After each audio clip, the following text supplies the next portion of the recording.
आयुर्वेदामध्ये आजारांचं मूळ कारण हे 3 गोष्टींना मानलेलं आहे. एक म्हणजे अग्नी, दुसरा म्हणजे आम आणि तिसरा म्हणजे दोषांचा इम्बॅलन्स म्हणजे त्रिदोषांचा असमतोल जो सांगितलेला आहे तो. तर आजच्या या व्हिडिओमध्ये आपण बघणार आहोत की अग्नी म्हणजे काय कन्सेप्ट आहे आयुर्वेदामध्ये, आम म्हणजे काय आहे आणि त्रिदोष आणि त्यांचा इम्बॅलन्स याचा काय अर्थ होतो आणि ह्या तिन्ही गोष्टींचा एकमेकांशी काय संबंध आहे. चला तर बघूया आजच्या व्हिडिओमध्ये काय काय नवीन तुम्हाला शिकायला मिळणार आहे. नमस्कार, मी doctor Pallavi Suryavanshi, MD Ayurveda doctor, holistic fertility counsellor आणि आयुर्वेदिक लाईफस्टाईल कोच. माझं क्लिनिक आहे मर्मा आयुर्वेदा आणि पंचकर्म क्लिनिक, आंबेगाव बुद्रुक, पुणे येथे. आजच्या व्हिडिओतला पहिला पार्ट जो आहे तो आहे अग्नी. तर आयुर्वेदामध्ये अग्नी जो सांगितलेला आहे तो फक्त ढोबळमानाने एक जाठर अग्नी, पाचक अग्नी असा नाही आहे. म्हणजे इतकंच आपल्याला माहिती असतं की अग्नी म्हणजेच जाठर अग्नी. तर ते सोडून म्हणजे टोटल 13 प्रकारचे अग्नी आयुर्वेदामध्ये आपल्या शरीरात सांगितलेले आहेत. त्यातला जो पहिला मेन जो आहे तो जाठराग्नी आहे आणि त्याच्यानंतर पुढे जाऊन 7 धातूंचे सप्तधात्वाग्नी सांगितलेले आहेत.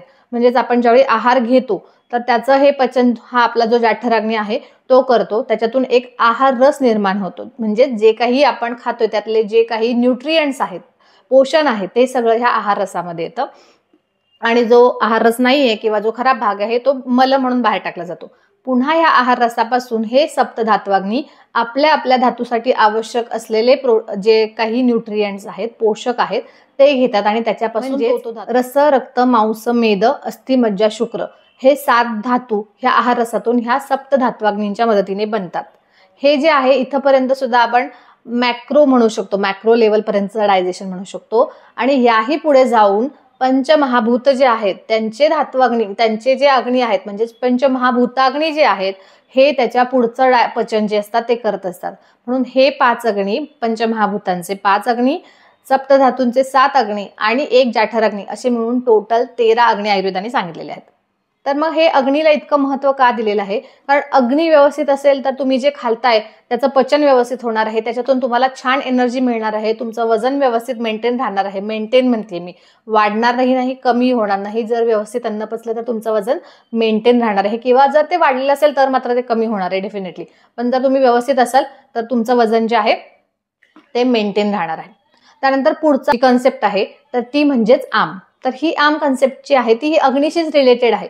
म्हणजे जर का तुमचा अग्नी मंद झाला, कमी झाला आणि त्यांनी अन्न व्यवस्थित पचवलं नाही तर जे अपाचित आहार तयार होणार आहे शरीरामध्ये त्याला म्हटलेलं आहे आम. एक प्रकारे हे स्टिकी आणि असं टॉक्सिक मटेरियल आहे असं आपण म्हणू शकतो.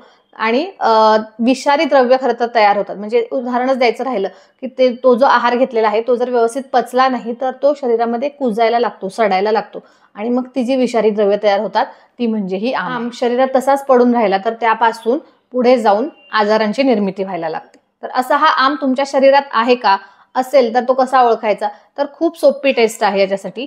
तुमची जीभ जी आहे त्याच्यावरती जर का व्हाईट लेअर दिसत असेल तुम्हाला तर तुमच्या शरीरामध्ये आम निर्मिती झालेली आहे. सकाळी उठल्या उठल्या जर तुमची जीभ तुम्ही बघितली, टंग स्क्रॅपिंग केलं आणि तरीही तुमचा व्हाईट कोटिंग तसंच आहे, ते जर निघत नाहीये तर तुमच्या शरीरामध्ये आम आहे. त्यानंतर दुसरा एक क्रायटेरिया असा की तुम्ही कितीही काही केलं तरी तुमच्या शरीरातून आळसच निघत नाहीये, तुम्हाला बसल्या जागी बसून राहावं वाटते, शरीरामध्ये खूप जडत्व आलेलं आहे, काही काम करायची इच्छा होत नाही, तर डेफिनेटली तुमच्या शरीरामध्ये आम निर्मिती झालेली आहे असं आपण म्हणू शकता. किंवा तुमचे जे सांधे आहेत त्यांची हालचाल व्यवस्थित होत नाहीये, मान, खांदे सतत जखडल्यासारखे वाटतायत तुम्हाला, तरी सुद्धा हे लक्षण आहे की तुमच्या शरीरामध्ये आमाची निर्मिती झालेली आहे आणि त्याच्यावरती तुम्हाला ऍक्शन घेण्याची गरज आहे. यापैकी कुठलेही सिम्पटम जर तुम्हाला जाणवत असतील तर मला कमेंट करून येस म्हणून सांगा. म्हणजे मग मलाही कळेल की तुम्हाला मी जे सांगतेय ते कळलेलं आहे. त्यानंतर पुढचे जे आहे ते आहेत आपले दोष. तर दोषांची एक थोडक्यात ओळख मी इथे सांगते तुम्हाला. तर दोष जे आहेत, त्रिदोष ज्याला आपण म्हणतो, तर ते वात, पित्त, कफ हे 3 दोष आहेत. मला वाटतं एवढं तर आतापर्यंत तुम्हाला कळलंच असेल माझ्या सगळ्या व्हिडिओमधून. तर वात म्हणजे काय? ढोबळमानाने मी सांगते की वात म्हणजे जे आहे ते आपल्या शरीरातली सगळी काही जी मुवमेंट आहे, कम्युनिकेशन आहे, ते सगळं वाताचं काम आहे. मुवमेंट म्हणजे फक्त हातापायांची हालचाल नाही, ही तर आहेच, पण पापण्यांची उघडझाप होणं, हृदयाचं पंपिंग होणं, न्यूरॉन जे आहेत आपले, जे सेन्सेस आहेत त्या सेन्सरी ऍक्शन्स होणं, हे सगळंच्या सगळं वाताचं काम आहे. त्यानंतर पित्त दोष जो आहे तो डायजेशन आणि ट्रान्सफॉर्मेशन ह्या कामासाठी, म्हणजेच आपण जो अग्नी सांगितला त्याचा आणि ह्या पित्ताचा खूप जवळचा संबंध आहे. सगळ्या प्रकारच्या शरीरामध्ये जे डायजेशन होणार आहे आणि सगळ्या प्रकारचं ट्रान्सफॉर्मेशन, म्हणजेच सेल निर्मितीपासून ते आपले केस पिकण्यापर्यंत, दात पडण्यापर्यंत म्हणा, सगळीच्या सगळे जे ट्रान्सफॉर्मेशन आपल्या शरीरामध्ये परिवर्तन जे काही होतात ते सगळे पित्ताशी रिलेटेड असतात. आणि तिसरा जो आहे तो म्हणजे कफ.